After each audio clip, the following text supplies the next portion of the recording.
Before we start, just remind me what a feminist is again.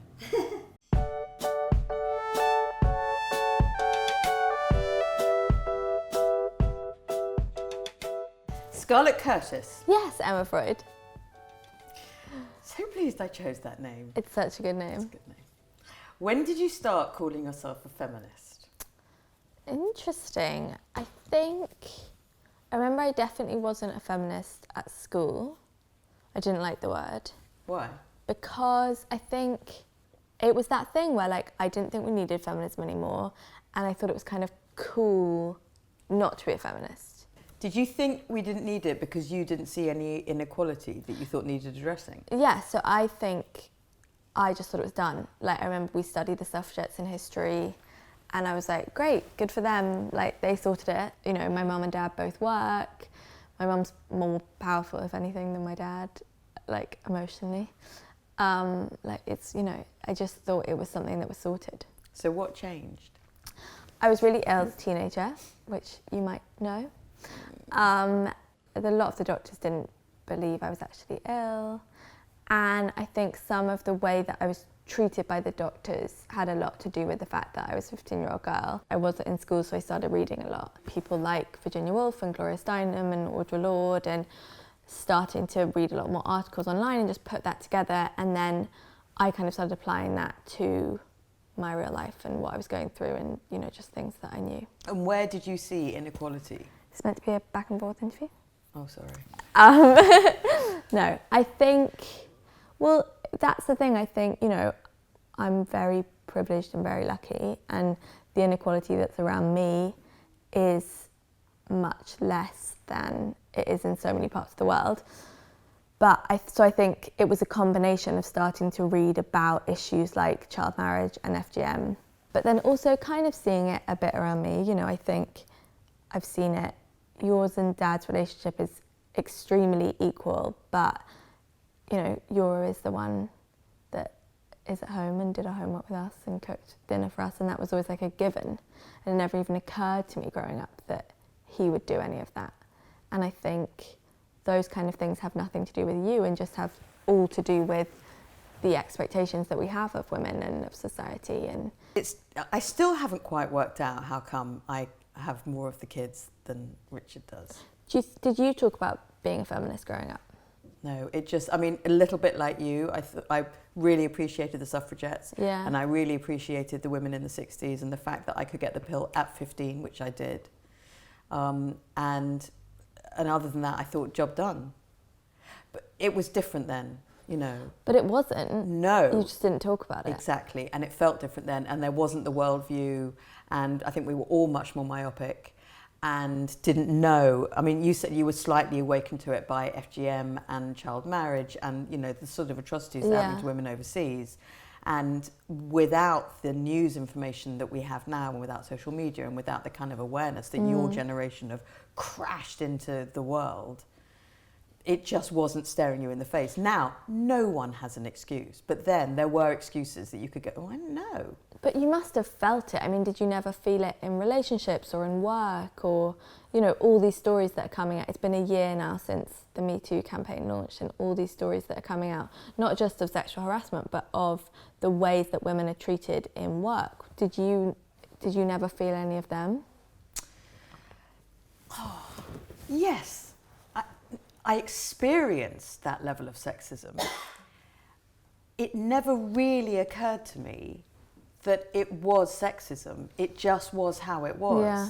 So of course I got the lechy thing and the bum pinchy thing and the communicate with me through sexuality in a workplace thing and the, you know, attempted rapey thing and the being groped on the tube thing. Every single woman of my generation had that so often that you didn't even talk about it. It was like saying, I just was on a really crowded tube. It's like I wouldn't come home and tell you, and you would go, but the tube shouldn't be crowded. It was just a given that was one of the hazards of the workplace, like breaking a heel on your way into work or something. So it all happened, but it never occurred to me that there was an option on it, because as far as my stupid little 20s-something brain was going, it was like, feminism, we've done that, completely done that. This is just how the world is. Did you know any feminists? Because I almost sometimes feel like when I was growing up, there are some women that we know maybe like tangentially who are very successful or very powerful, and I sometimes feel like, not you guys, but the way people would talk about them growing up was like, oh, she's, you know, a man-eater, or she's like no fun, or she's too whatever. And now that I know some of them and am a bit older, you kind of realise, oh wait, those were the feminists. But did you know feminists? Were any of your friends like feminists? I'm sure I knew active feminists when I was younger, and would have probably thought they were just a bit strident and a bit strong. I remember when Caitlin Moran first brought out her first book, was it called How to Be a Feminist? Yeah, How to Be a Woman. How to Be a Woman, but it was very much sold on a feminist ticket. And I remember worrying about her and just thinking, don't say anything, because then you get all this shit thrown at you of people going, and no one, you know, it's not, work into it in a different way. And realising that that was her point, and then thinking, wow, that's brave. Brave just to be talking about it. Yeah.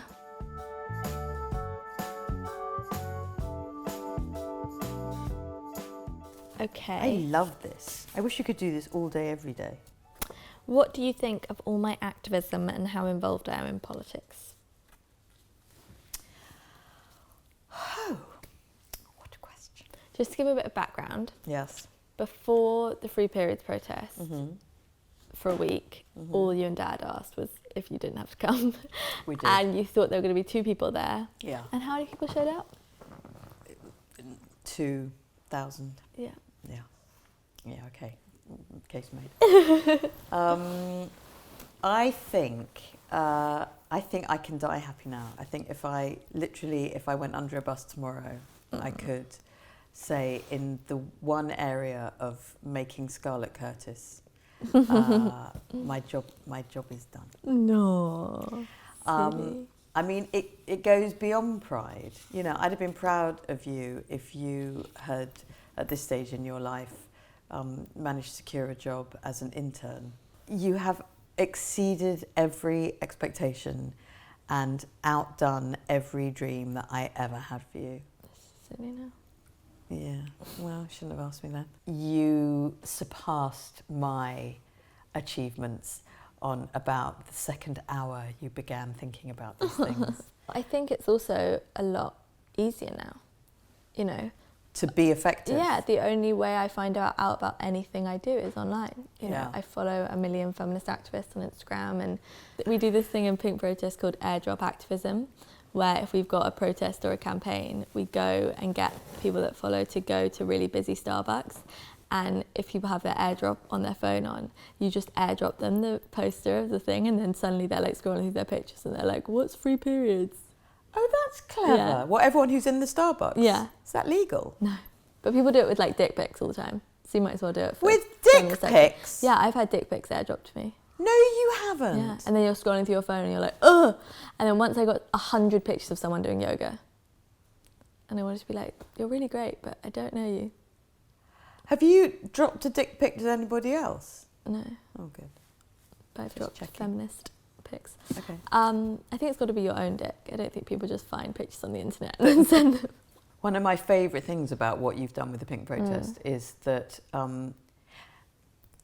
in a way, saying I'm an activist, or she's an activist, is a little bit like saying I'm a feminist before Caitlin Moran. Yeah. You know, it's one of those words which hasn't quite settled yet, because in my old head, being an activist means having an absolutely rock-tight political argument and going into Parliament and shouting with MPs about the minutiae of a bill.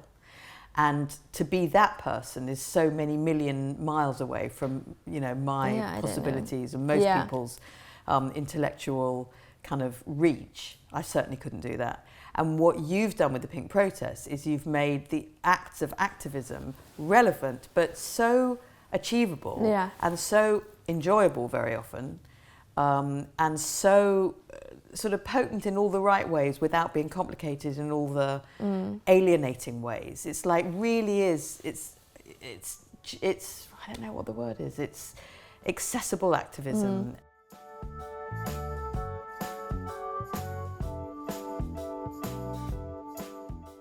A don't know if you've noticed, but you've written a book. Oh, I don't know. Yeah, no, Dad did actually say to me yesterday, he goes, I'm just making a family announcement that for the next 3 weeks, Scarlett is allowed to be as obsessed with her own book as she wants to be.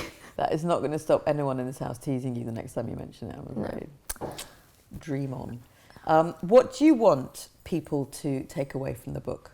I've read a lot of feminist books, and there are a lot of incredible ones, and they're written by amazing academics. And I think for me, the gap that I saw was personal stories of women that aren't feminist academics and haven't dedicated their whole lives to it, but are still feminists and, you know, still want to be feminists and want to be involved and want to help and notice things in their everyday life that they are affected disproportionately than men. And so we made the book, we put it together, it's 52 women's stories. It's very much not, I keep saying it's not a how-to, it's more like a why-to. Yeah. Everyone we emailed about doing this book wrote back being like, I don't think I know enough. But that's exactly the same as what I was saying about activism. Yeah. I thought to be an activist you had to know everything, but you don't, you just have to care. You just have to feel it. You know, you literally have to think women and men should be equal and kind of want to do something to make that so. This might have been my favourite hour of my entire life. Yeah, me too. We should chat like this more. We only ever talk about like clothes and stuff. Why did you just leave home? I know. Come back.